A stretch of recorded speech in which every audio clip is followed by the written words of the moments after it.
सभी को नमस्कार।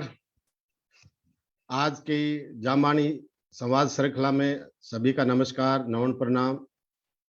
आज के प्रोग्राम के संचालक श्री विनोद जमदास जी है, तो मैं विनोद जमदास जी से निवेदन करता हूं कि आप भाष्य मंच पर पधारें और आज के प्रोग्राम का संचालन करें। श्री विनोद जमदास जी। बहुत बहुत धन्यवाद डॉक्टर लालचंद जी। आज जामवाणी साहित्य अकादमी के इस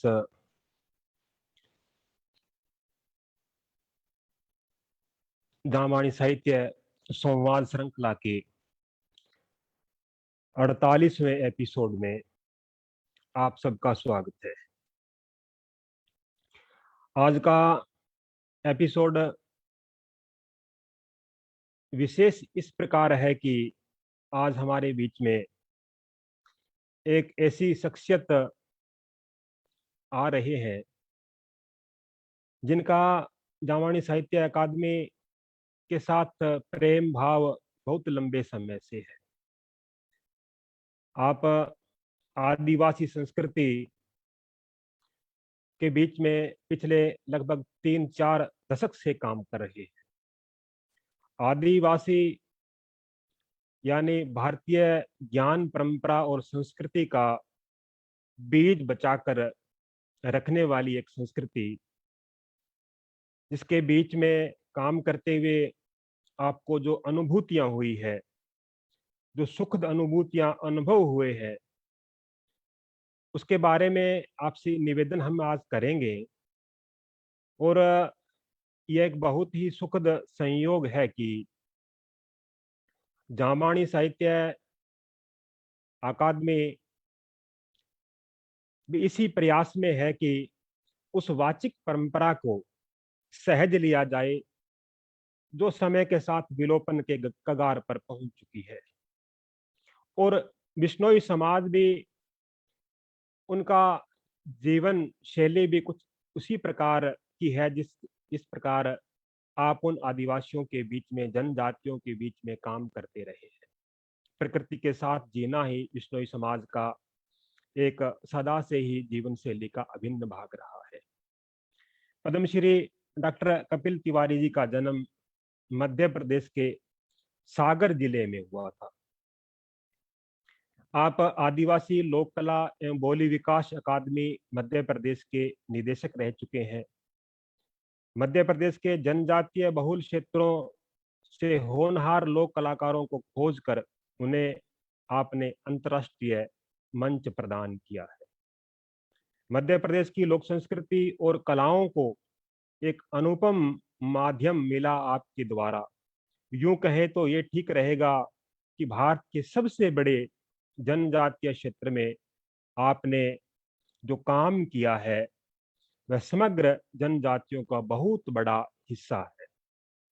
लोक संस्कृति साहित्य की लगभग 39 पुस्तकों का आपने संपादन किया है।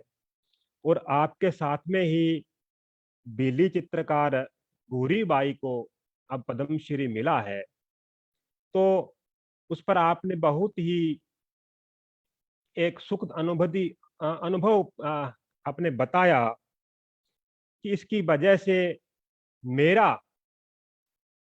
जो पुरस्कार है उसकी खुशी दुगनी हो गई है।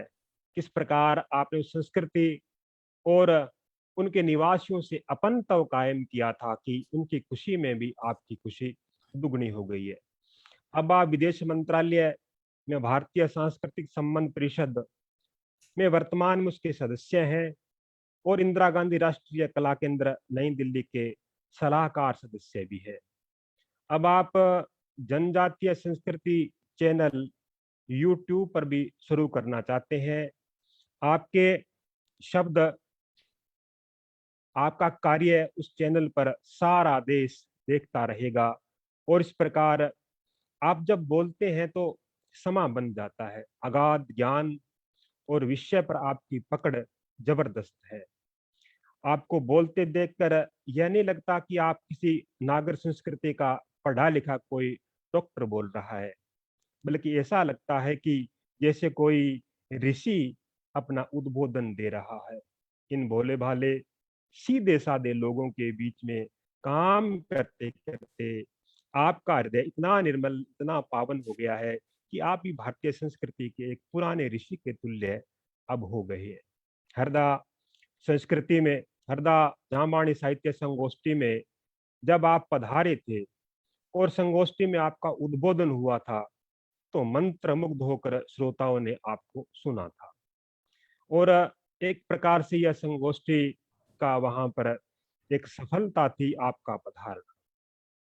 यह 5-6 मार्च 2014 की बात है। धर्म की व्याख्या करते हुए आप अक्सर कहते हैं कि एक सच्चा धर्म होता है और एक संगठित धर्म होता है। संगठित धर्म ने अपना संख्या बल बढ़ाने के लिए सच्चे धर्म में जीने वाले जनजातियों को कहा कि इनका कोई धर्म नहीं होता, जबकि सच्चाई तो यह है कि वे ही वास्तविक धर्म में जी रहे।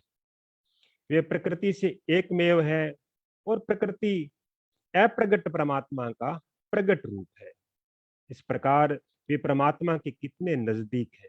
परमात्मा की प्राप्ति की योग्यता तो निर्मल मन जन सो मोहि पावा, मोहि कपट छल छिद्र ने भावा करके असली प्रतिनिधि तो ये लोग हैं। ऐसे लोग नागरी संस्कृति के संपर्क में आते हैं तो कैसे असहज महसूस करते हैं।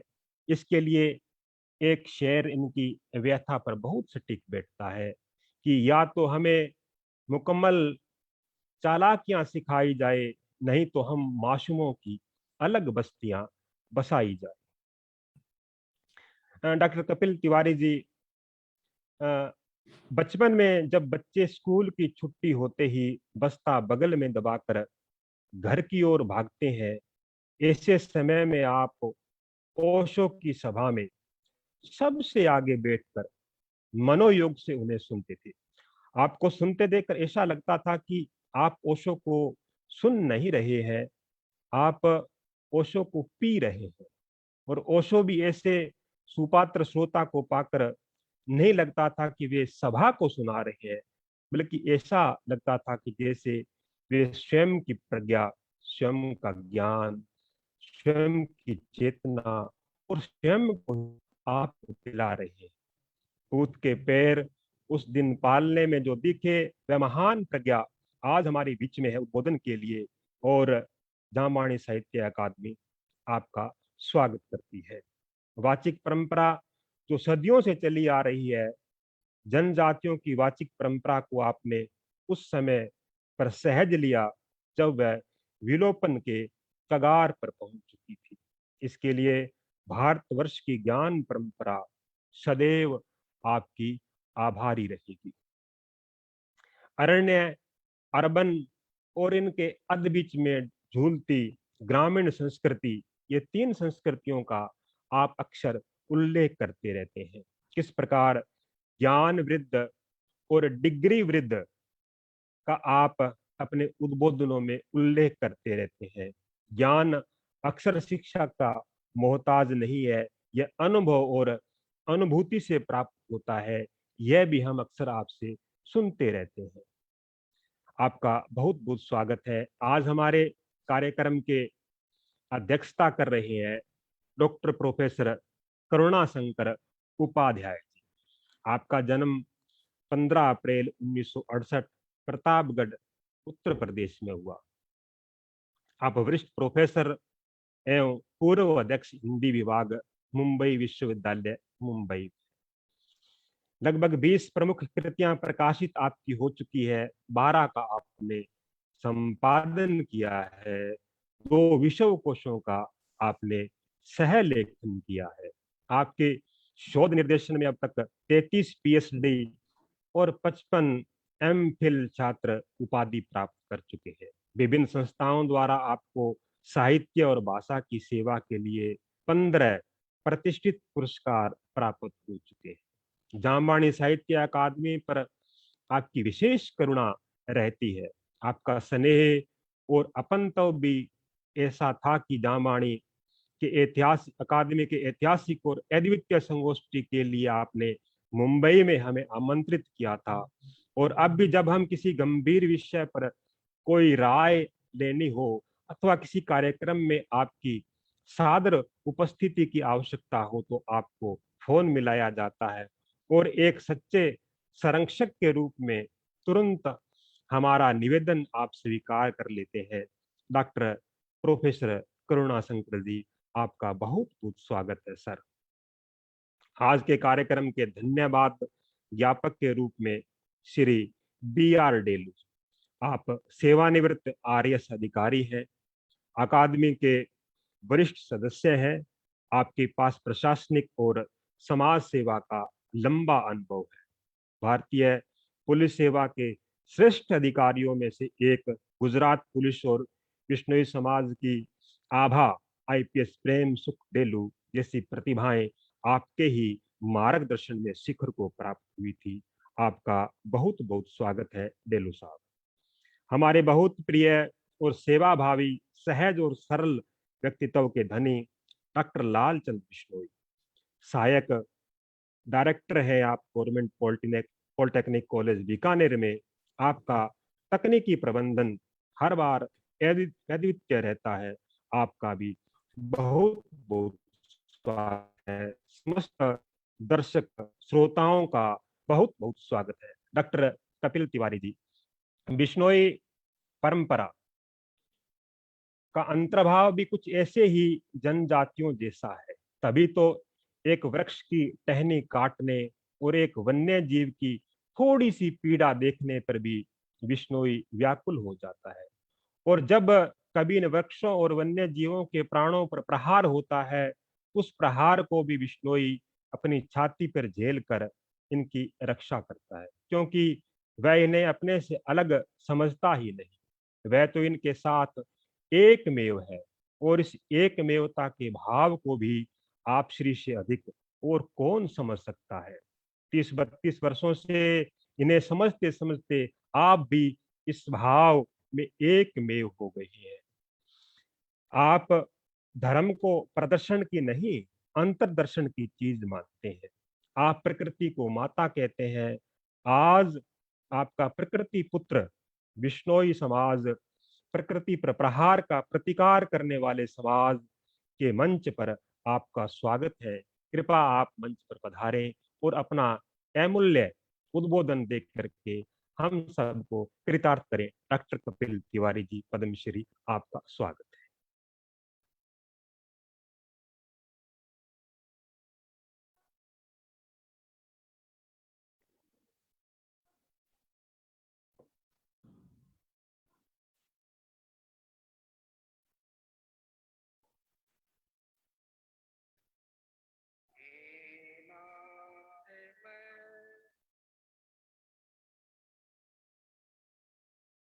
कुछ कहने के लिए यहाँ उपस्थित हूँ।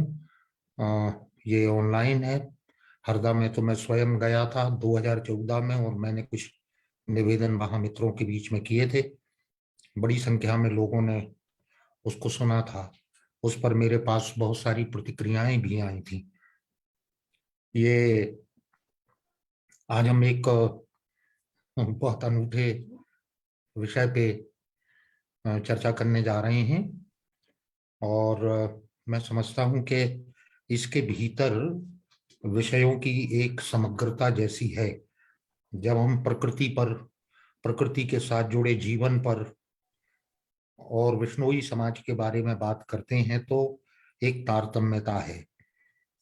एक समुदाय भारत का ऐसा है जो अपने प्रकृति प्रेम के कारण भारत और दुनिया में जाना जाता है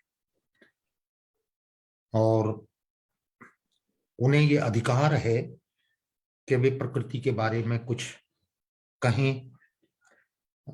ऐसे लोग जो प्रकृति को नष्ट कर रहे हैं लेकिन प्रकृति के बारे में बातें बहुत करते रहते हैं, वो एक बेजा अधिकार जैसा है, उसको उन्होंने नारा जैसा बना लिया है।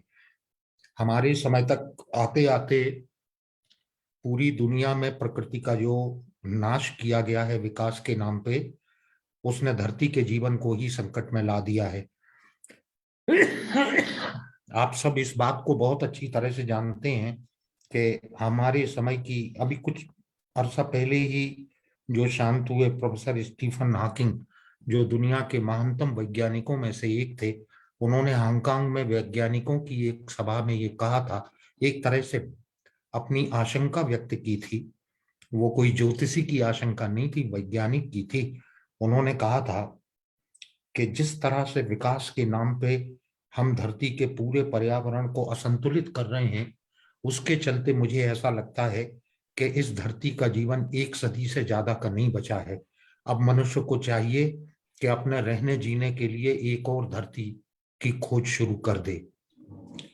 ये इतनी बड़ी वैज्ञानिक प्रतिभा ने जो चेतावनी दी थी, उसको भी दुनिया ने अनसुना किया है।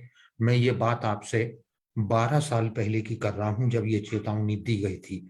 अब पूरी दुनिया में प्रकृति क्रुद्ध है और वो अपने तरह से जीवन के असंतुलन को व्यक्त कर रही है। कहीं बाढ़ें आ रही हैं, कहीं आग लग रही हैं, कहीं सुनामी आ रही हैं, कहीं भूकंप आ रहे हैं। ये एक असंतुलन का ही नतीजा है और कहीं ना कहीं उसके अपराधी हम मनुष्य लोग हैं। ऐसे वातावरण के बीच में एक पूरा समुदाय भारत में ऐसा है जो प्रकृति की रक्षा करना अपनी आध्यात्मिकता का जैसा एक हिस्सा मानता हो। ये अपने आप में इतनी बड़ी घटना है, इसको पूरी दुनिया को बताया जाना चाहिए कि हम केवल पर्यावरण और प्रकृति को लेकर बातें नहीं करते, वो हमारे आचरण का हिस्सा है, हम उसमें जीवन देखते हैं। मित्रों, आप सब बहुत अच्छी तरह से जानते हैं कि हमारी ज्ञान परंपरा में प्रकृति के 2 रूप कहे गए हैं। एक रूप है जिसको हम अपरा प्रकृति कहते हैं, जिसमें हम प्राणी सत्ता और मनुष्य और वनस्पतियां और जीव जंतु सब रहते हैं। ये 5 तत्वों और 3 गुणों से बनी हुई प्रकृति है। इसमें भूमि, जल, अग्नि, वायु, आकाश, ये पंच तत्व हैं और सतरजतम के रूप में 3 गुण हैं। इनसे संगठित है ये प्रकृति। प्रकृति का बाहर जितना भी रूप दिखता है वो इन्हीं तत्वों और गुणों से बना हुआ है। और मानव काया जो है, मानव शरीर जो है, वो भी पंचतत्वात्मक और त्रिगुणात्मक ही है। इसका अर्थ ये हुआ कि मनुष्य प्रकृति और बाह्य प्रकृति कोई 2 चीजें नहीं है। इस धरती पे उतना ही पानी है जितना मानव काया के भीतर पानी होता है। हमें एक संतुलन को समझना चाहिए कि हम कितने लयबद्धता के साथ इस पूरी प्रकृति से जुड़े हुए हैं। तो मेरे कहने का आशय ये है कि ये जो अपरा प्रकृति है, जो गुणपूर्ण और तत्वपूर्ण है, इस प्रकृति का विस्तार मनुष्य, प्राणी, जलचर, नभचर, थलचर, नदी, पर्वत, वृक्ष, यहां तक है। हमारी ज्ञान परंपरा और तपस्वियों ने ऐसा माना था कि संभवतः इस जगत में जड़ जैसी कोई चीज नहीं है, सब चैतन्यपूर्ण है। अंतर केवल इतना है कि जिस चीज को हम जड़ कह देते हैं वो न्यूनतम चैतन्य है।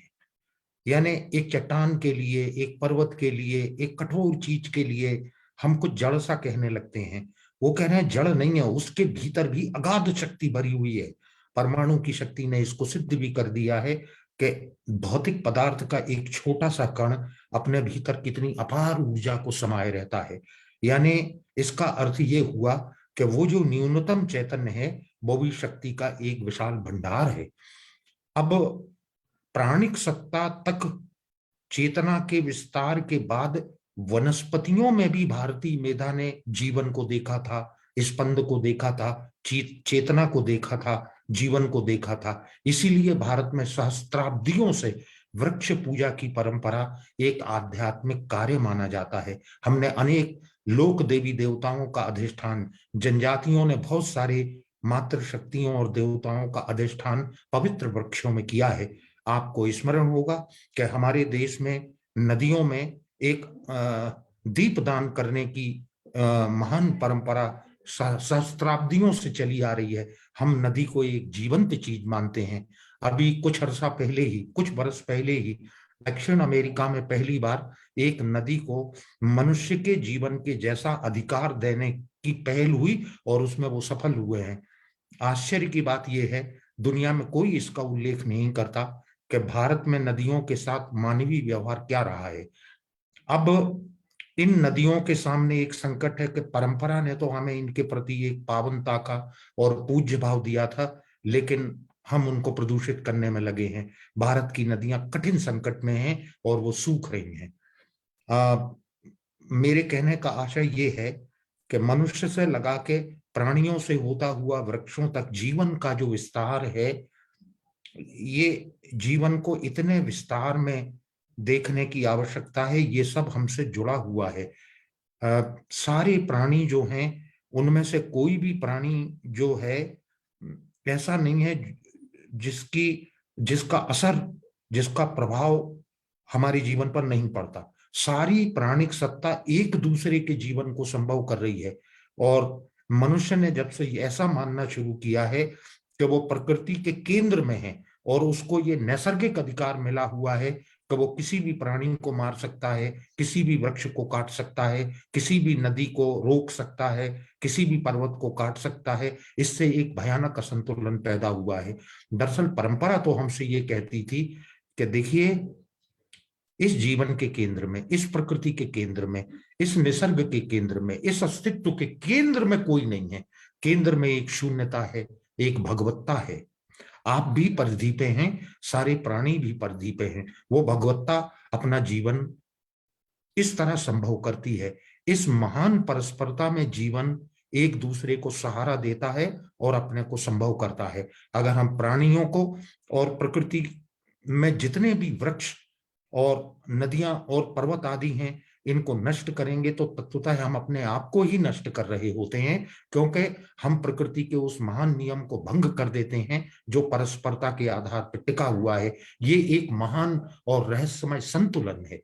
देखिए, ऋग्वेद में एक बड़ा मूल्यवान शब्द आया है, उस शब्द का नाम है ऋत। इसका अर्थ होता है कि दरअसल इस सारी विशाल अनंत अनंत सृष्टि में का जो विस्तार है, इसको कोई चला नहीं रहा है। ये इसका ऋत ही इसको चला रहा है। यहां ऋत से अभिप्राय है अस्तित्व में समाहित अस्तित्व के परम नियम।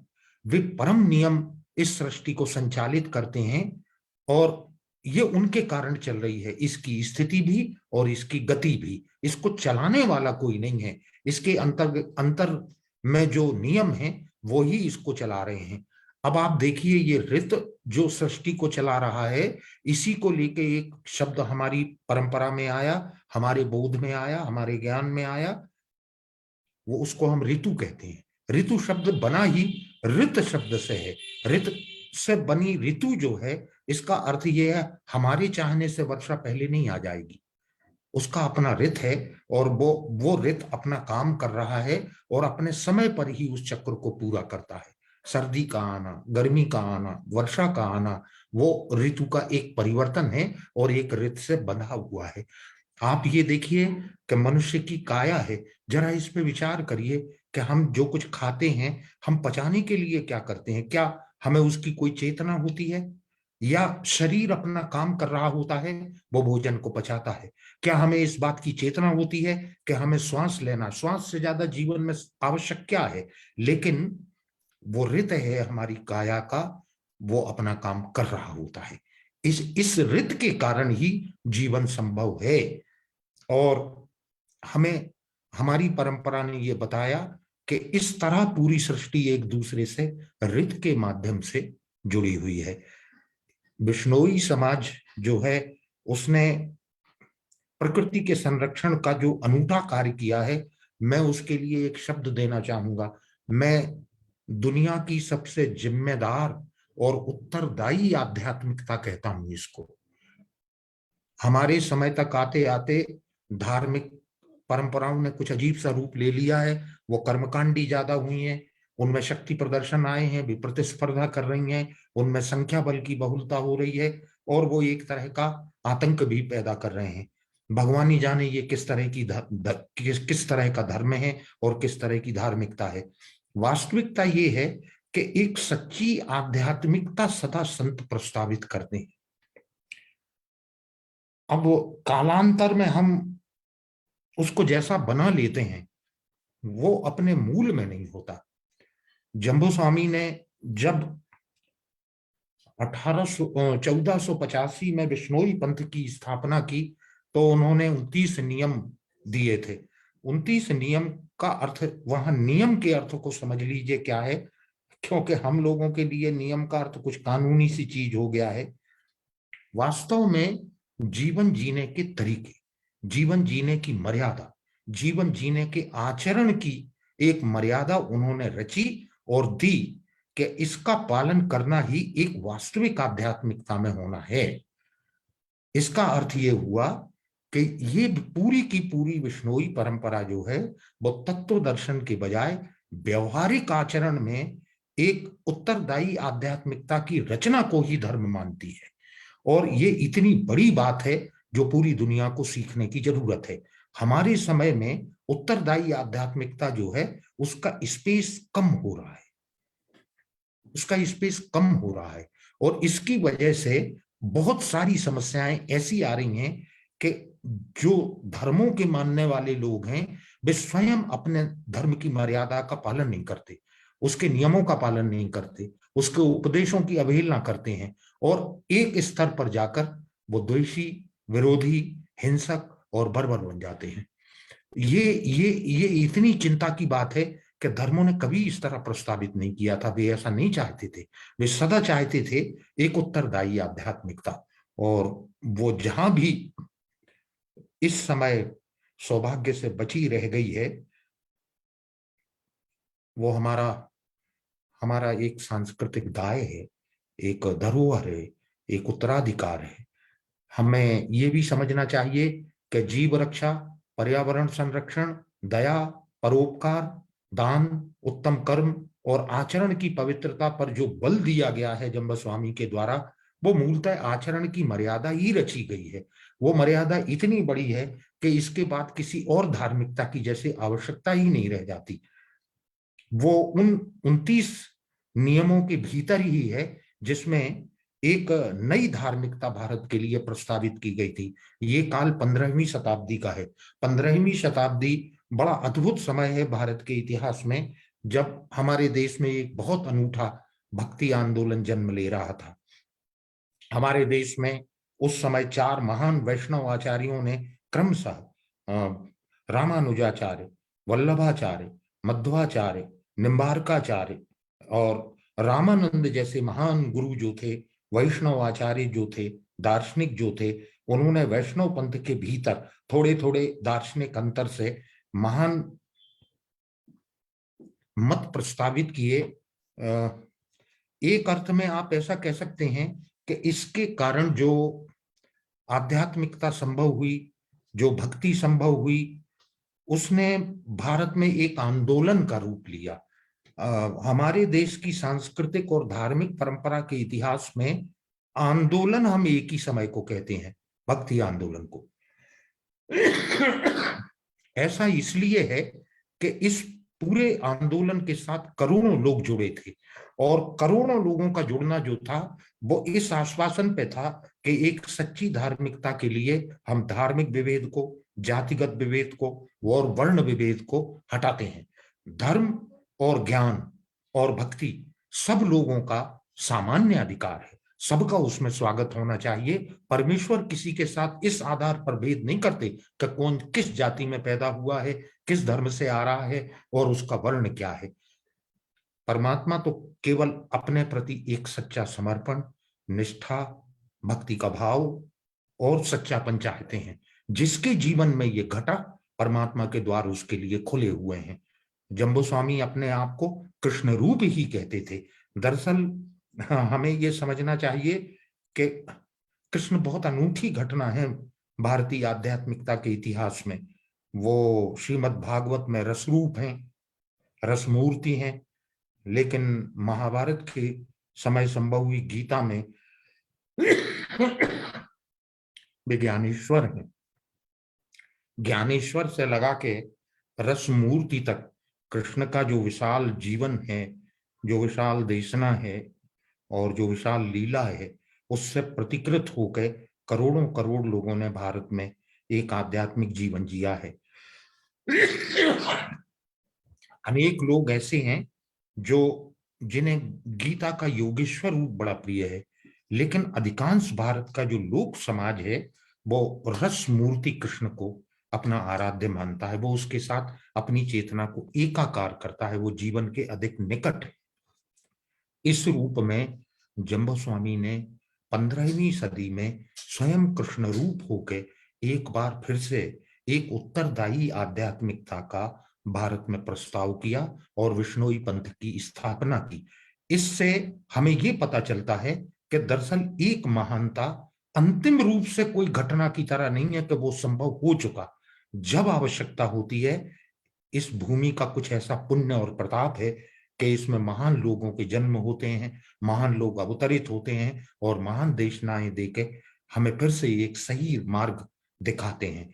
ये जो भक्ति आंदोलन है, ये इस अर्थ में धरती पर घटा एक अपूर्व आंदोलन था कि शायद ही दुनिया में कोई ऐसा आध्यात्मिक धार्मिक आंदोलन हुआ होगा जिसमें इतनी बड़ी संख्या में संगीतकार, चित्रकार, कवि और मूर्ति शिल्पी शामिल रहे हों। यानी जो उस समय की सबसे बड़ी रचनात्मक प्रतिभा थी, वो सब उस आंदोलन में शामिल थी। आप जरा स्मरण करिए, स्वामी हरिदास जैसे व्यक्ति जो संगीत के, खासतौर से ध्रुपद संगीत के महानतम आचार्य और गायक थे, वो उसके साथ जुड़े हुए हैं। आप जरा स्मरण कीजिए, राजस्थान में ही मीरा ने जो जो अपूर्व पद रचना की, जो गाई है और तन्मय होकर जिसको गाया है, सदियों से भारत एक महान भाव भावपूर्ण उल्लास के साथ कृष्ण के लिए अपने निवेदन में मीरा से स्वयं को जोड़ता है।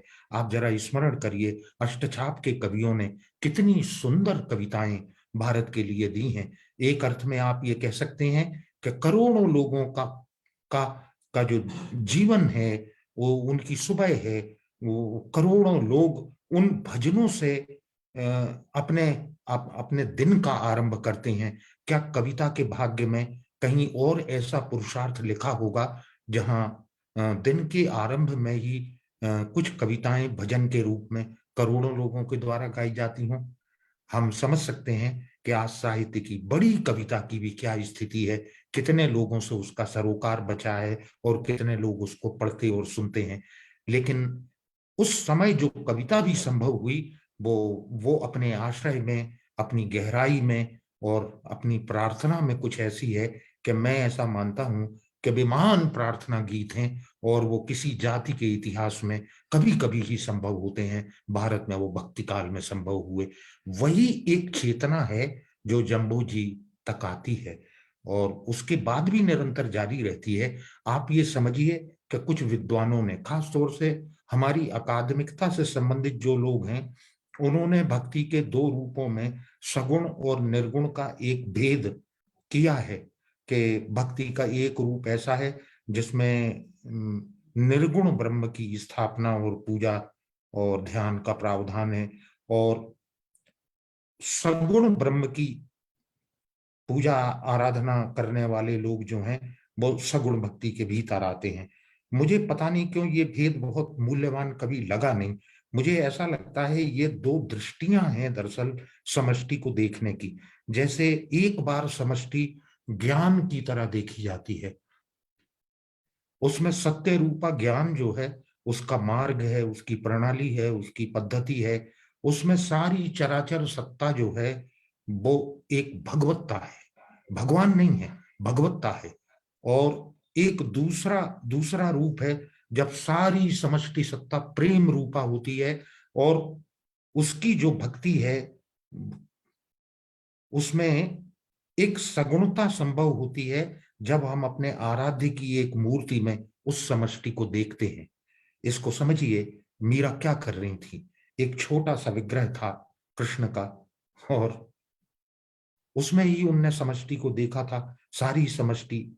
और मुक्ति की कामना भी कुछ ऐसी ही, इसीलिए तो दो हिस्सों में बट गई है। भक्त का प्रेम रूप जो है वो कहता है कि मैं अपनी सत्ता को अंतिम रूप से ब्रह्म में विलीन नहीं करना चाहता, क्योंकि जिस परमात्मा का मैं ध्यान करता हूँ, जो मेरे साथ हैं, मैं सदा सदा के लिए उनको देखना चाहता हूँ, उनके साथ रहना चाहता हूँ। मैं इस सौभाग्य से वंचित होना नहीं चाहता। अगर मुक्ति मुझे समाप्त करके इस धन्य भाव से वंचित कर देती है तो मुझे ऐसी मुक्ति नहीं चाहिए। ज्ञान रूपा साधक जो है वो ये कहता है कि हे परमात्मा, हम तो बूंद की तरह हैं और आप एक विराट समुद्र की तरह। हम इस बूंद को अंतिम रूप से आप में ही विलीन करके स्वयं समुद्र हो जाते हैं। ये ज्ञान रूपा समष्टि है जो साधकों के द्वारा देखी गई। ये ज्ञान का मार्ग है और एक अर्थ में ये निर्गुणता का भी है। अब निर्गुण के साथ एक परंपरा भारत में है, वो कबीर में संभव हुआ हो, वो नानक में संभव हुआ हो, वो जम्बोजी में संभव हुआ हो। अनेक अनेक ऐसे संत हमारे समाज में रहे हैं जिनने सारे ज्ञान के केंद्र में रखा है शब्द को। आप स्मरण करिए, नानक की पूरी परंपरा में शब्द गायन कितना केंद्रीय है, क्योंकि गुरु ग्रंथ साहब में जो पद संग्रहित किए गए हैं वो संतों के ही पद हैं। उन्हें ही साक्षात ईश्वर रूप मान के, परमात्मा रूप मान के उनका गायन किया जाता है। साधु सहज साधना कीजिए, कबीर ने ऐसा क्यों कहा था? सहज की जो साधना है वो मूलतः शब्द रूपी साधना है। किसी विग्रह में इतनी विशालता नहीं हो सकती कि सारी समष्टि को अपने में संभाले। लेकिन सगुणता का तर्क दूसरा ही होता है। वो ये कहता है कि एक सगुण रूप भी हमारे लिए इतना विस्तारित हो सकता है जिसमें इतनी विशाल समष्टि समा जाए। ये एक अनंतता है। देखिए, हमारे देश की ज्ञान परंपरा ने 3 चीजों को अनंत कहा है। समष्टि अनंत है, जीवन अनंत है और ज्ञान अनंत है। ये 3 चीजें आपस में जुड़ी हुई हैं। ये जो समष्टि है इसका कोई आदि अंत समझ में नहीं आता। आज वैज्ञानिक भी कहते हैं कि ये अंतरिक्ष जो है ये लगातार फैलता ही चला जा रहा है। समझ में नहीं आता कि इसका विस्तार कहां तक है और कहां तक होगा। अब आप मुझे बताइए कि समष्टि का ज्ञान भी जो है वो अपने को सीमित कैसे रखे? समष्टि का ज्ञान भी अनंत ही हो सकता है। हमारी चेतना में, महापुरुषों की चेतना में समष्टि के इस ज्ञान का जो भाग आता है वो ज्ञान के शास्त्रों की तरह या ज्ञान के शब्द और वचन की तरह हम तक प्रस्तावित किया जाता है। हम उसको समझ सकते हैं कि उसमें भी अपने तरह की एक अनंतता है, अनंतता का एक अंश है। इस अर्थ में हमारे देश में ज्ञान अनंत है। हम जीवन को अनंत कहते हैं। अनंत इस अर्थ में कहते हैं कि जब तक एक समग्र मृत्यु घटित नहीं होती तब तक हर मृत्यु एक विराम है, केवल विराम। फिर से जन्म, फिर से जीवन, फिर से उसके संघर्ष, फिर से उसकी दुख और सुख, फिर से उसकी आशा निराशा, फिर से उसकी जय पराजय जीवन में चलती ही रहती है। हमारी पूरी संत परंपरा कहती है क्या? देखिए, कबीर जो हैं वे अकेले ऐसे अद्भुत संत हैं जिन्होंने मृत्यु को भी प्रसन्नता के गान में बदला। हम ना मरी है संसारा, हमको मिला जिलावन हारा। हाँ? क्यों इतना विश्वास था कि अब मेरी मृत्यु तो संभव नहीं है, मुझे अनंत अनंत काल का जीवन देने वाले महान गुरु मिल गए हैं और मैंने अपने आप को देख लिया है। ये आंखें जब तक संसार को देखती रहती हैं तो हम अनुपस्थित होते हैं। जिस दिन एक अंतर्दृष्टि का जन्म होता है और हम अपने आप को देखते हैं, उस दिन संसार सपना जैसा हो जाता है और पहली बार हम वास्तविक होते हैं। तब ये संभावना बनती है कि अपने ही गर्भ से अपने को हम जन्म दें, हम आत्मगर्भा हों। और आत्मगर्भा होकर प्रामाणिक रूप से जब हम पहली बार स्वयं से स्वयं को जन्म देते हैं, तभी हमारी मृत्यु भी आखिरी बार और एक अर्थ में पहली बार प्रामाणिक होती है। फिर जन्म का कोई सवाल नहीं, वो चक्र ही टूट जाता है, वो बीज ही दग्ध हो जाता है। ये प्रस्ताव किया गया है। यानी हमें अपने जीवन में अर्थ की खोज को आध्यात्म का सबसे पहला प्रामाणिक प्रश्न बनाना चाहिए। वो है जिस दिन दुनिया भर के प्रश्नों से हमारी यात्रा अपनी ओर मुड़ती है तो पहला सवाल ये आता है, मेरे जीवन का अर्थ क्या है? मैं ये जीवन क्यों जी रहा हूं? परमात्मा क्या है? ये समष्टि क्या है? मेरा प्रारब्ध क्या है? मेरी मृत्यु क्या है? मेरा मेरा इस जीवन में क्या प्रयोजन है? हम पहली बार इन प्रश्नों का सामना करते हैं और इन प्रश्नों के साथ ही एक एक दूसरे आदमी का जैसे हमारे भीतर उदय होता है। इसको हमारे देश की परंपरा ने स्वाध्याय कहा है। स्वाध्याय को बड़े गलत अर्थों में लोगों ने शास्त्रों का अध्ययन करना मान लिया है। वास्तव में अपने आप को पढ़ना, अपने आप को ही एक शास्त्र बना लेना और अपने को देखना समझना, इसको स्वाध्याय कहा गया है। स्व का अध्ययन करना, हम कैसे हैं, क्या हमारी आदतें हैं, क्या हमारे विचार हैं, क्या हमारी इच्छाएं हैं, क्या हमारे स्वप्न हैं, क्या हमारी कल्पनाएं हैं, हम किस तरह के व्यक्ति हैं। अंततः जब हम ये देख लेते हैं तो पहली बार हमें अपनी पात्रता का पता चलता है। देखिए, पूरी विष्णोई परंपरा में जम्बू स्वामी ने गुरु की महिमा के बड़े गुण गाए हैं। ठीक से समझ लीजिए इस बात को कि वो दो रूपों में हैं। वो जगत में मानव रूप हैं और दूसरे अर्थ में परमात्मा रूप गुरु भी वही है। यानी एक गुरु जगत में ऐसे होते हैं जो हमारे जीवन में पहली बार हमें वो प्रकाश देते हैं कि हम अपने आप को देख सकें, हम एक और यात्रा पर अपने कदम आगे बढ़ा सकें, हम एक और तरह का जीवन जीने के लिए अपने को तैयार कर सकें, जो मार्ग परमात्मा का है, जो मार्ग सत्य का है, जो मार्ग प्रेम का है।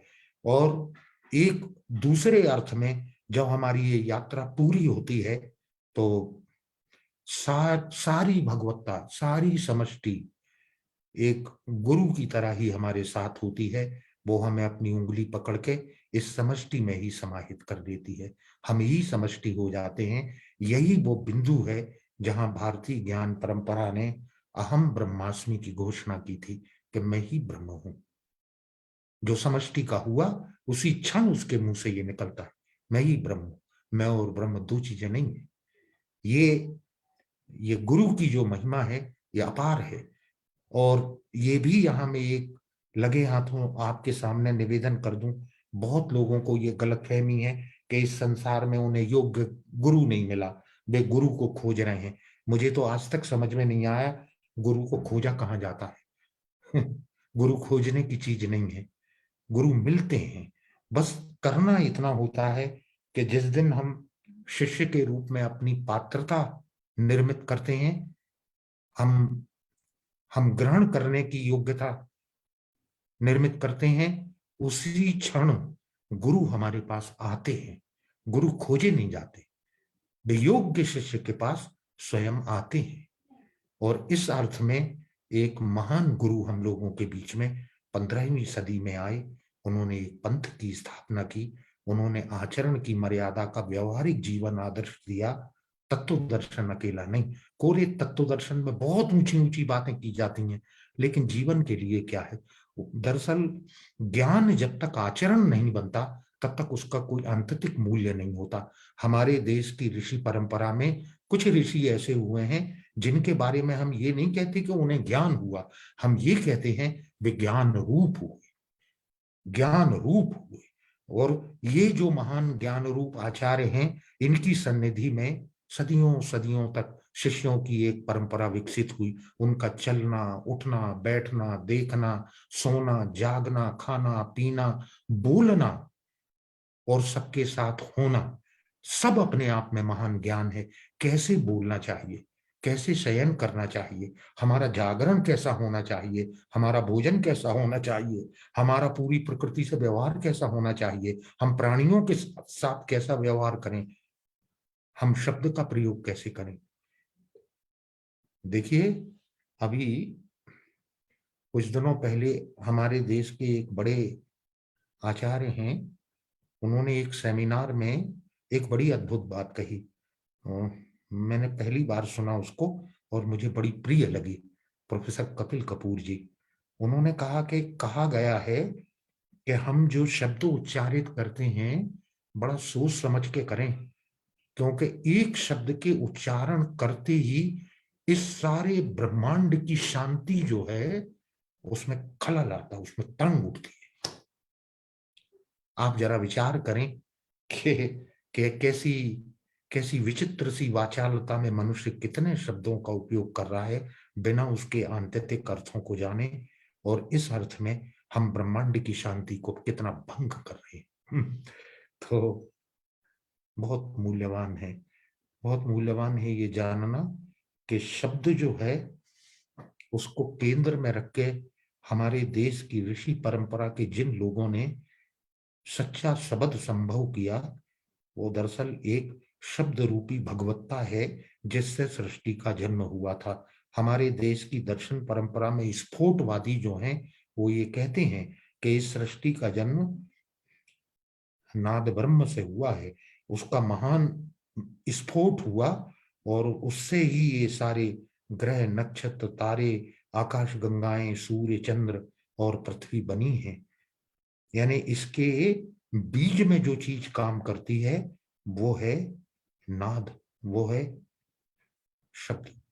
इसीलिए भगवत्ता के वास्तविक रूप को शब्द ब्रह्म की तरह जाना समझा और कहा गया है।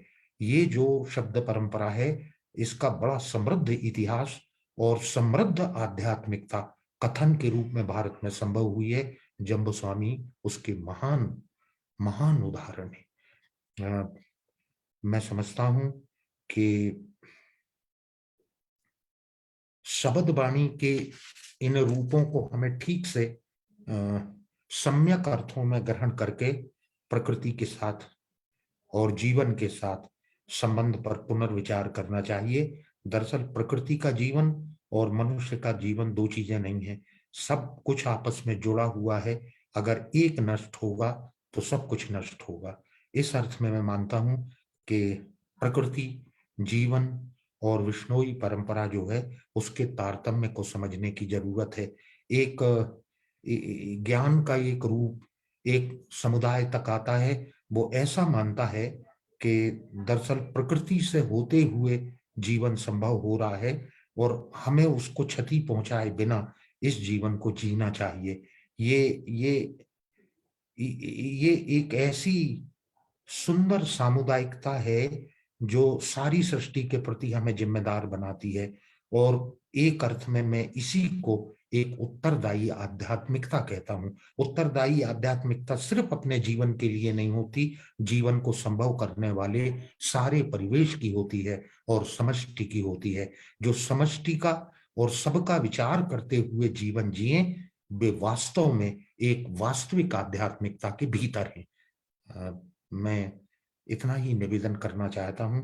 इस वक्तव्य को विराम देते हुए मैं एक बार फिर से आप सभी लोगों का धन्यवाद करता हूं कि ये मेरा सौभाग्य है कि मुझे इन अनूठे संत और इस विलक्षण समुदाय के बारे में दूसरी बार कुछ कहना और निवेदन करने का सौभाग्य मिल रहा है। कभी अवसर मिला तो मैं स्वयं भी आप लोगों के बीच में होना चाहूंगा। मैं आशा करता हूं कि जो कुछ कहा गया है वो हमारे आचरण का हिस्सा हो, ईश्वर के आशीर्वाद हमारे पास हों और प्रकृति का प्रेम हम पे बरसे। इसलिए हम इस देशना को सदा याद रखें कि जब तक प्रकृति है तब तक मनुष्य का जीवन है, जब तक प्रकृति है तभी तक प्राणियों का जीवन है, जब तक प्रकृति है तभी तक वनस्पतियों का जीवन है, जब तक प्रकृति है तब तक वो सूक्ष्म प्रकृति भी जो है इस अपरा प्रकृति के लिए अपने आशीर्वाद देगी। अपरा प्रकृति जो है हमारे यहाँ वो गुण और तत्वपूर्ण है, लेकिन परा प्रकृति जो है वो सूक्ष्म है, वो तत्वातीत है और गुणातीत है। इसलिए वहां काल और क्षेत्र की क्रिया नहीं होती, अदृष्ट है। लेकिन अदृष्ट होते हुए भी वो इस पूरी भौतिक स्थूल प्रकृति को संभाले रखती है, उसकी शक्ति और ऊर्जा का वास्तविक स्रोत है। तो हम जब परमात्मा को अपने निवेदन करते हैं तो हम उसी परा प्रकृति से ये प्रार्थना करते हैं कि हे परमात्मा, हम जिस स्थूल प्रकृति के भीतर हैं और जिसमें हमारा जीवन संभव हुआ है, हम परस्परता के इस नियम को कभी नहीं भूलेंगे। धन्यवाद।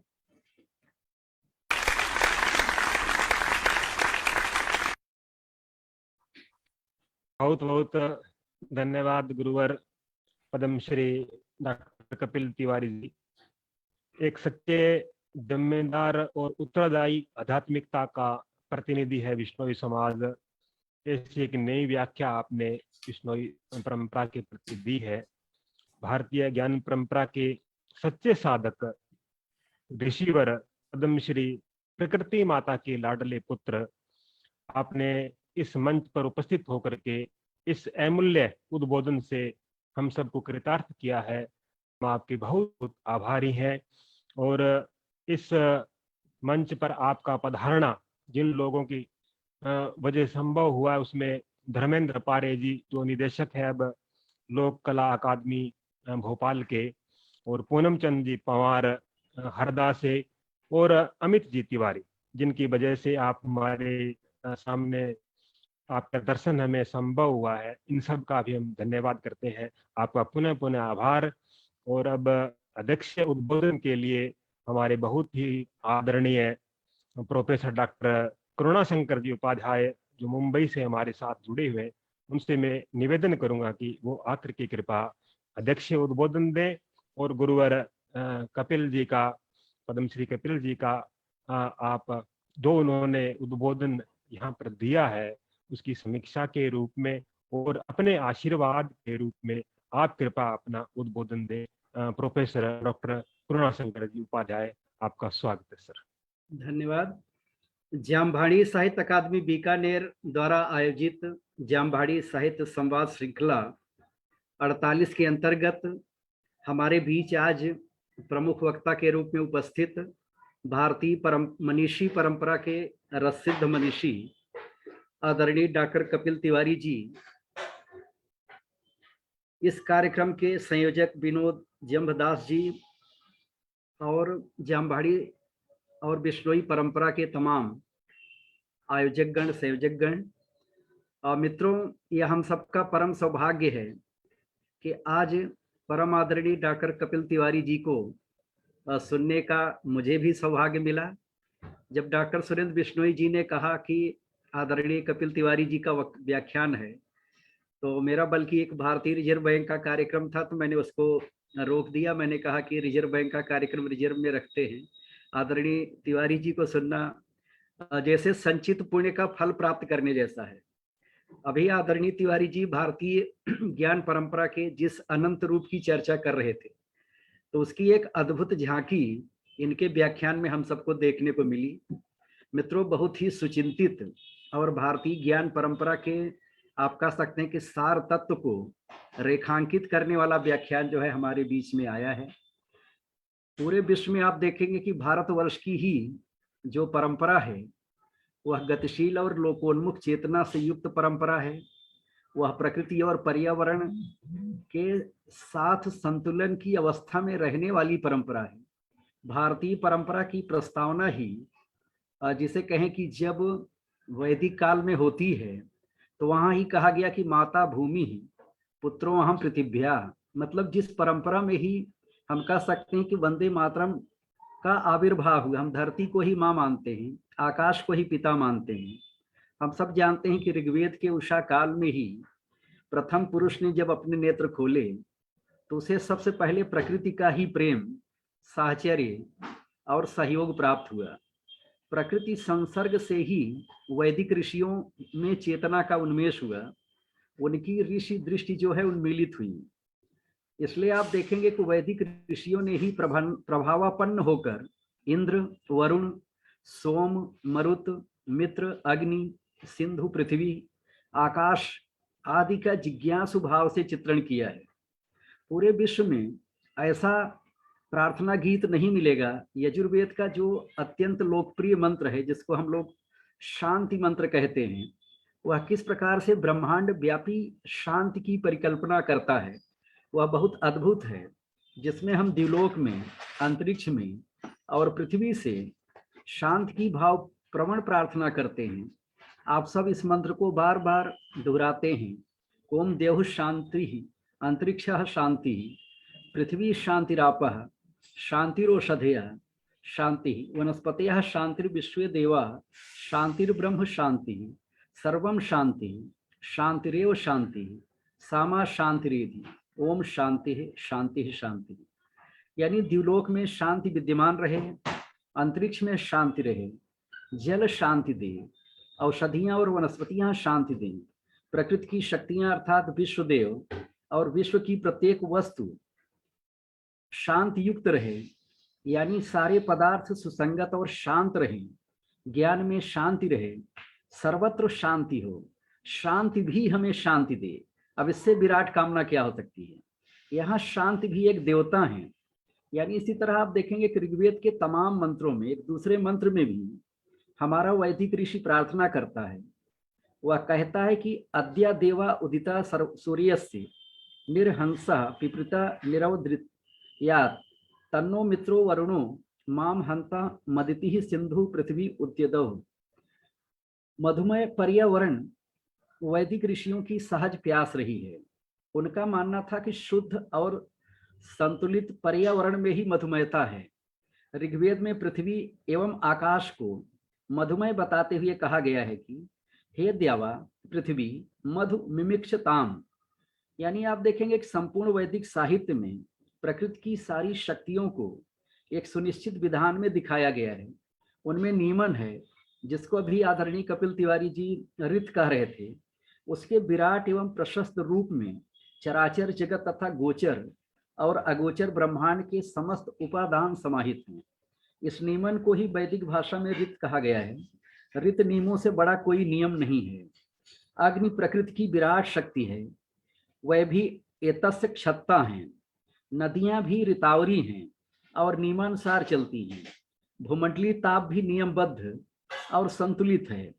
जब प्रकृति की सारी शक्तियां ही नियमबद्ध हैं, तो मनुष्य का आचरण नियमबद्ध क्यों नहीं होना चाहिए? यह बहुत बड़ा प्रश्न है।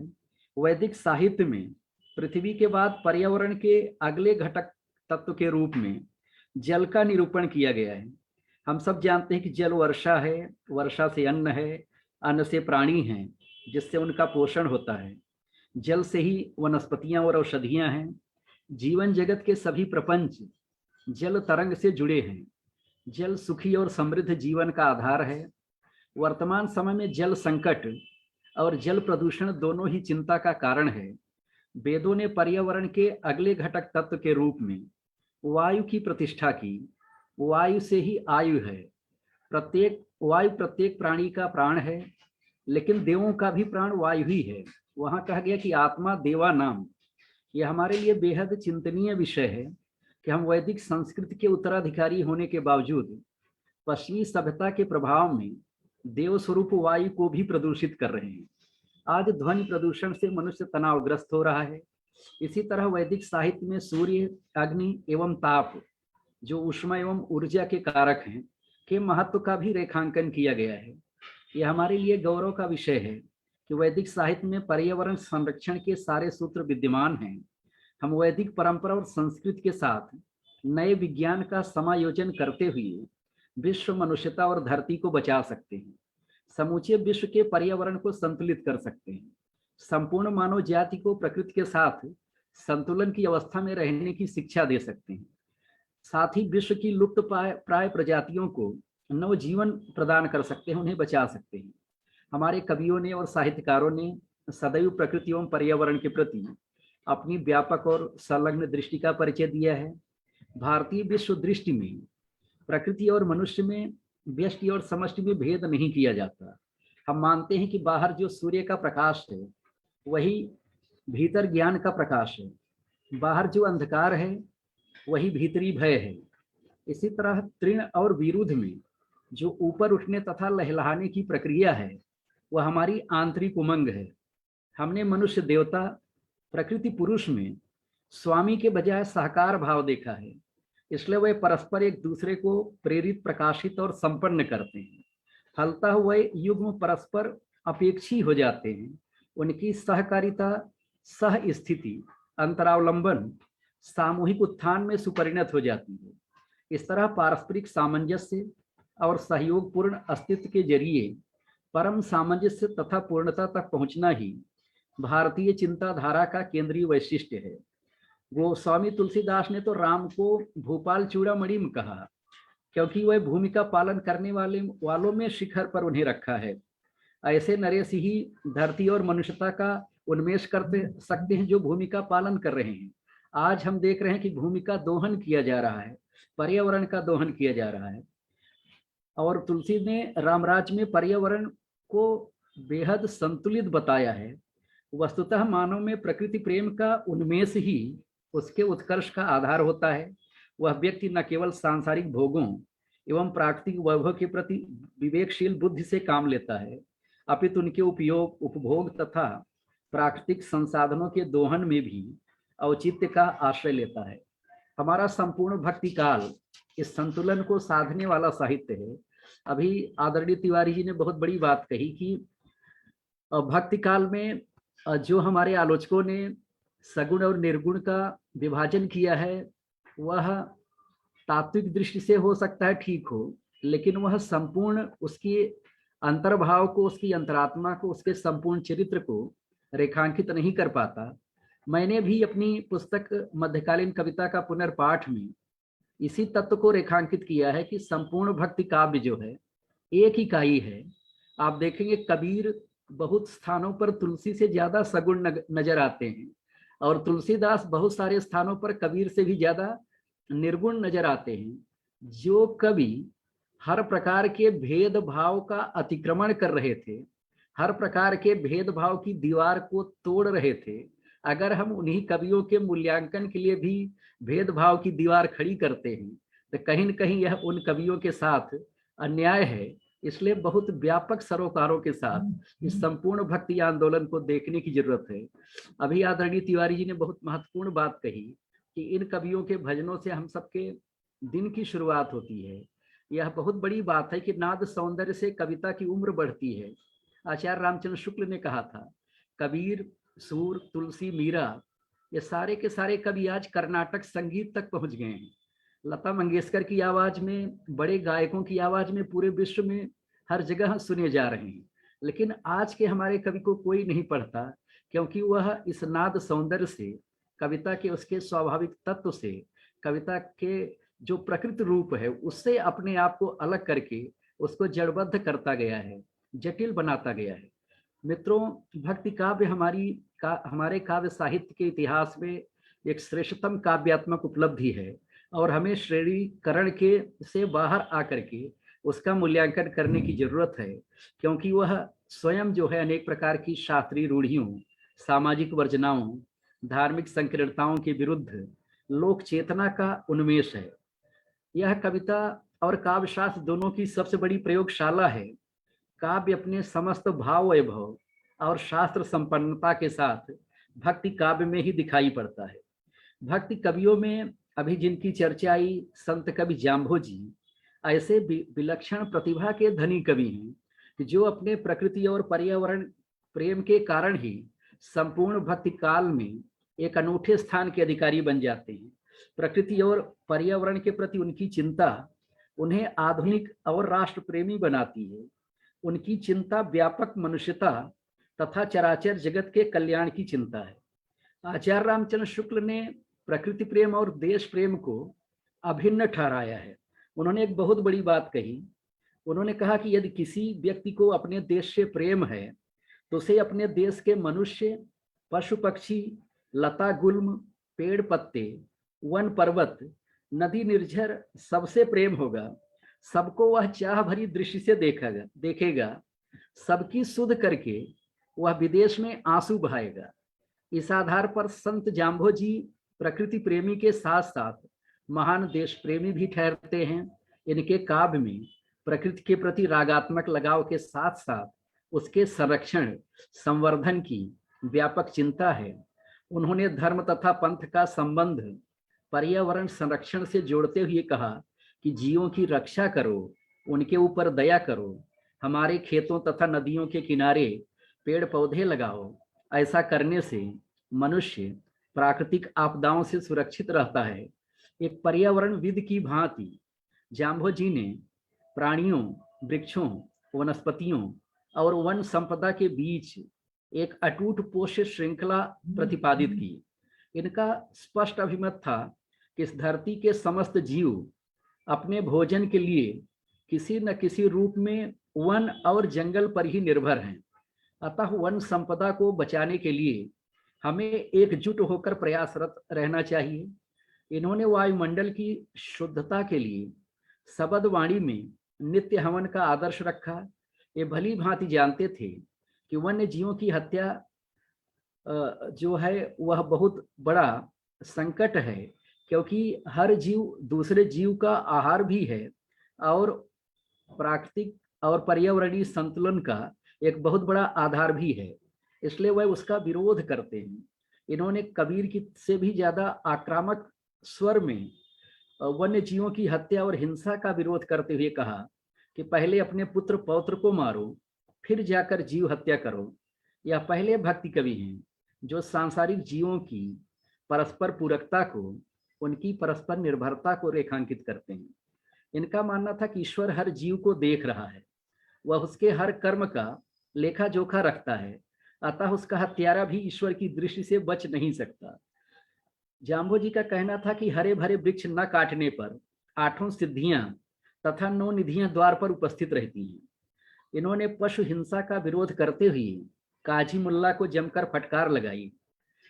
इसे जाम्बो का प्रताप ही कहा जाएगा कि पर्यावरण संरक्षण को लेकर विश्व का सबसे बड़ा बलिदान अमृता देवी के नेतृत्व में उनके अनुयायियों अर्थात हम आज जिस बिश्नोई समाज को देख रहे हैं, बिश्नोई समाज ने दिया है।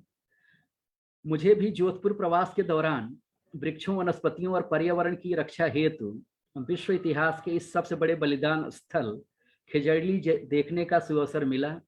इस गांव में 1730 ईस्वी में अमृता देवी बेड़ियाल के नेतृत्व में 363 स्त्री पुरुषों ने वृक्षों को काटने से रोकने के लिए उनसे लिपटकर अपने प्राणों की आहुति दे दी थी।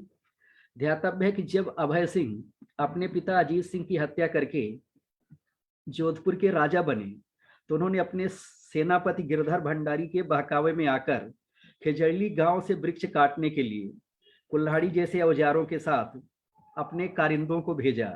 भंडारी चोर की तरह उनका नेतृत्व करते हुए खिजड़ली गांव पहुंचा।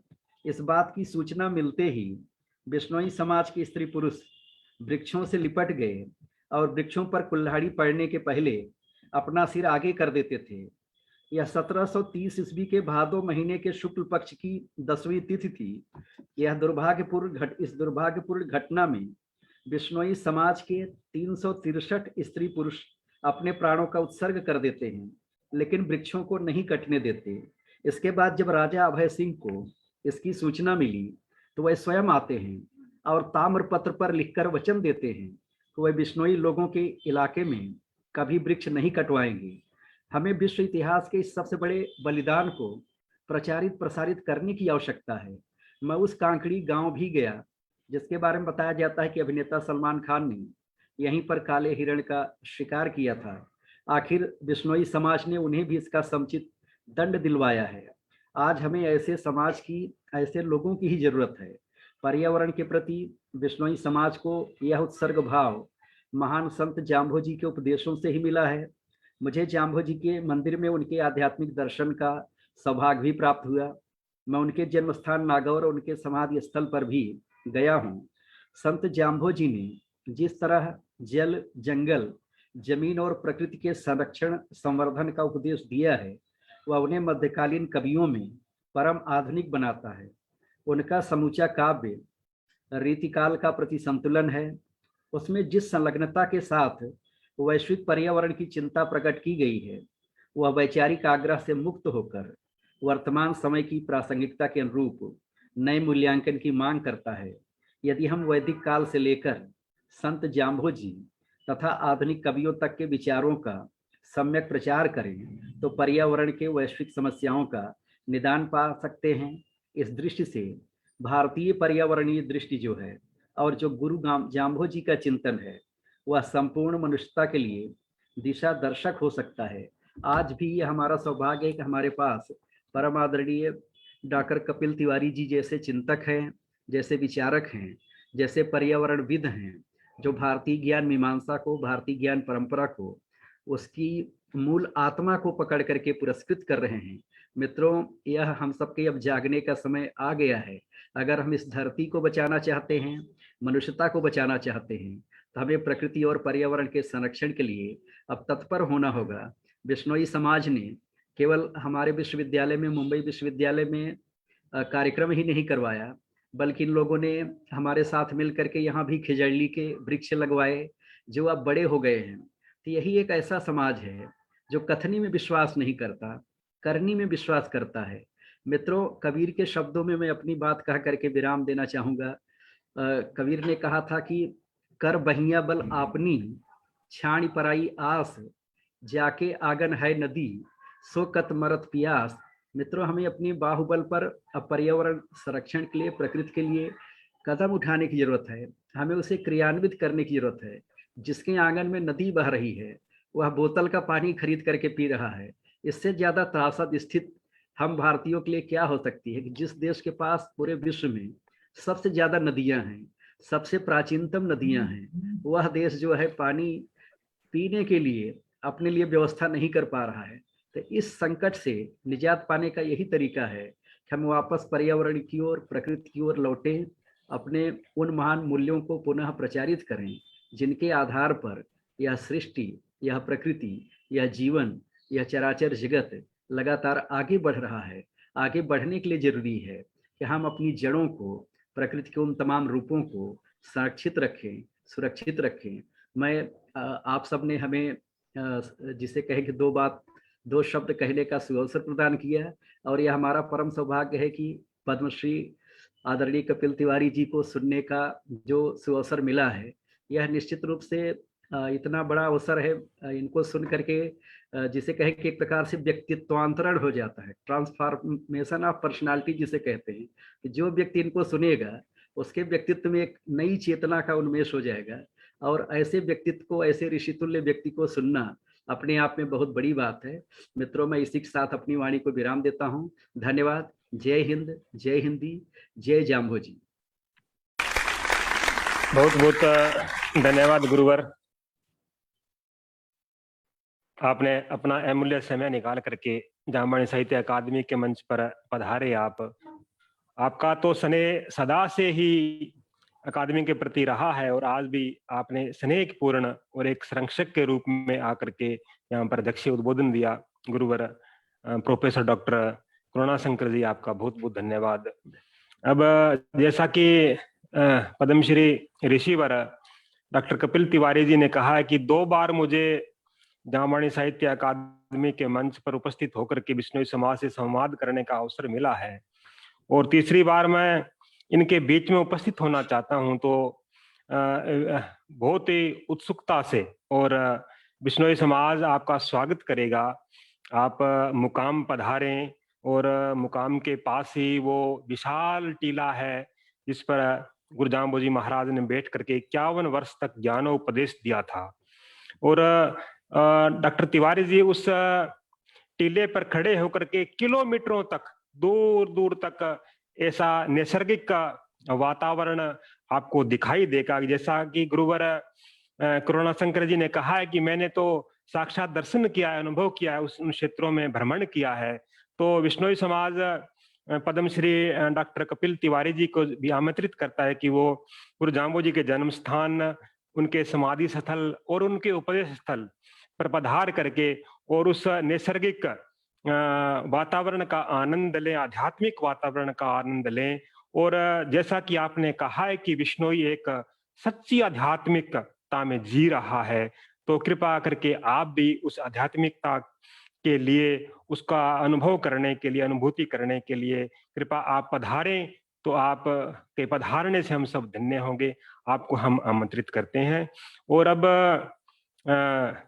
जामवाणी साहित्य अकादमी की ओर से इन सभी महानुभावों का, अध्यक्ष जी का और हमारे मुख्य वक्ता जी का, सभी श्रोताओं का और सभी आयोजकों का धन्यवाद करने के लिए सेवानिवृत्त आरएस और जामवाणी साहित्य अकादमी के सम्मानित सदस्य श्री BR जी डेलू साहब से निवेदन करूंगा कि वो मंच पर आकर के सभी का आभार व्यक्त करें। श्री BR डेलू साहब। सभी को नमन प्रणाम।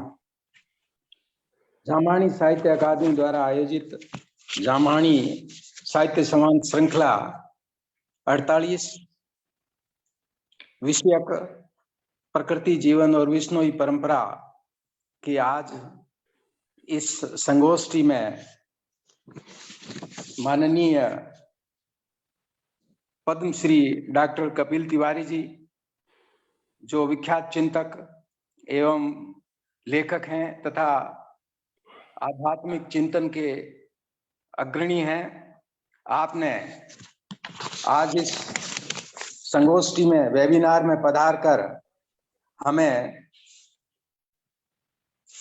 प्रकृति के संबंध में जो दार्शनिक विवेचन प्रस्तुत किया, परा और अपरा प्रकृति, परा प्रकृति ईश्वरीय तत्व और अपरा प्रकृति पंचभूतात्मक एवं त्रिगुणात्मक का विशद विवरण किया और बहुत ही सरल और साधारण भाषा में हमें ये समझाया कि किस प्रकार हमें इस प्रकृति में संयोजन से रहना है। उनके उद्बोधन से हम बहुत गौरवान्वित और लाभान्वित हुए हैं। उनका यह उद्बोधन बहुत ही प्रेरणादायक और संतोष देने वाला है। हम आशा करते हैं कि भविष्य में भी वो हमें इस प्रकार अपने चिंतन से, अपने उद्बोधन से हमारी इस अकादमी को उपकृत करते रहेंगे। आपने हमारी प्रार्थना स्वीकार की, आपने हमारे बीच में आकर अपना उद्बोधन दिया, उसके लिए पूरा परिवार, पूरा JSA जामानी साहित्य अकादमी आपका तहे दिल से शुक्रगुजार है और हम आशा करते हैं कि आपका स्नेह अकादमी के प्रति भविष्य में भी इसी तरह से बना रहेगा। इसी प्रकार आज हमारे इस वेबिनार में अध्यक्षता कर रहे डॉक्टर करुणा शंकर जी उपाध्याय, जो कि बम्बई विश्वविद्यालय के पूर्व हिंदी विभाग के विभागाध्यक्ष रहे हैं तथा हमारी अकादमी की गतिविधियों से काफी लंबे समय से जुड़े हुए हैं। आपका अकादमी के प्रति बहुत लगाव रहा है तथा अकादमी के सभी क्रियाविधियों में भी आपने जो है अपना अमूल्य योगदान दिया है। आपका मैं पुनः एक बार इस संगोष्ठी, इस वेबिनार में पधार कर हमें अपने आशीर्वचनों से उपकृत किया, उसके लिए मैं आपका भी बहुत बहुत आभार व्यक्त करता हूं। इसके साथ ही इस वेबिनार में सफल बनाने के लिए हमारे तकनीकी सहयोगी श्री डॉक्टर LC बिश्नोई साहब, जो कि साहित्य निदेशक हैं पॉलिटेक्निक कॉलेज बीकानेर में, उन्होंने हमें तकनीकी लॉजिस्टिक प्रदान किया, जिसकी वजह से दूर दराज में बैठे हुए हम सभी श्रोतागण इस वेबिनार का लाभ उठा सके। उसके साथ साथ मैं इस कार्यक्रम के संयोजक माननीय जम्बदास जी का भी बहुत बहुत आभार व्यक्त करना चाहूँगा, जिनके अथक प्रयासों से और जिनके अथक संयोजन के कारण हम सभी एकत्रित हो सके और इस वेबिनार का सफल आयोजन हो सका। अंत में मैं उन सभी सुधी श्रोताओं का भी धन्यवाद ज्ञापन करना चाहूँगा कि जिनके कारण से ये सब अच्छी संगोष्ठी हुई और सबने इस संगोष्ठी का लाभ भी उठाया। हम आशा करते हैं कि भविष्य में भी इस प्रकार की संगोष्ठियां इस संस्था द्वारा आयोजित की जाएगी, क्योंकि इस संस्था का मुख्य उद्देश्य ही जामहानी साहित्यिक संरचनाओं का संरक्षण, प्रकाशन और विवेचन करना है। आज के दोनों जो विद्वान वक्ता थे, उन्होंने धार्मिक और आध्यात्मिक दृष्टि से हमारी बिश्नोई परंपरा का विवेचन किया और जांबाजी की जीवन शैली कैसी थी और उन्होंने अपने अनुयायियों को किस जीवन शैली को अपनाने का प्रवचन दिया, इसके बारे में भी आपने विशद जानकारी दी। तो अतः एक बार पुनः मैं आप सभी सहभागियों का, जिन्होंने प्रत्यक्ष और अप्रत्यक्ष रूप से इस वेबिनार को सफल बनाने में अपनी भूमिका अदा की, उन्हें हृदय से आभार व्यक्त करता हूं। धन्यवाद। बहुत बहुत धन्यवाद श्री BR डेलू साहब।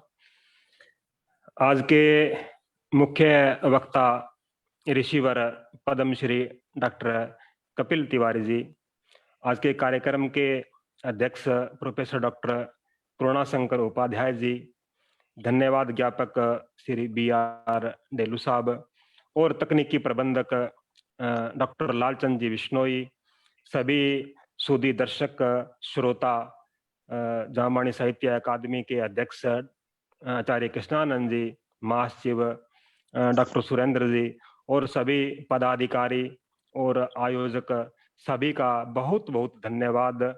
आज इस कार्यक्रम को यहीं पर संपन्न करते हैं। अगले एपिसोड में किसी और विभूति से हम मिलेंगे। तब तक नमस्कार, शुभ रात्रि।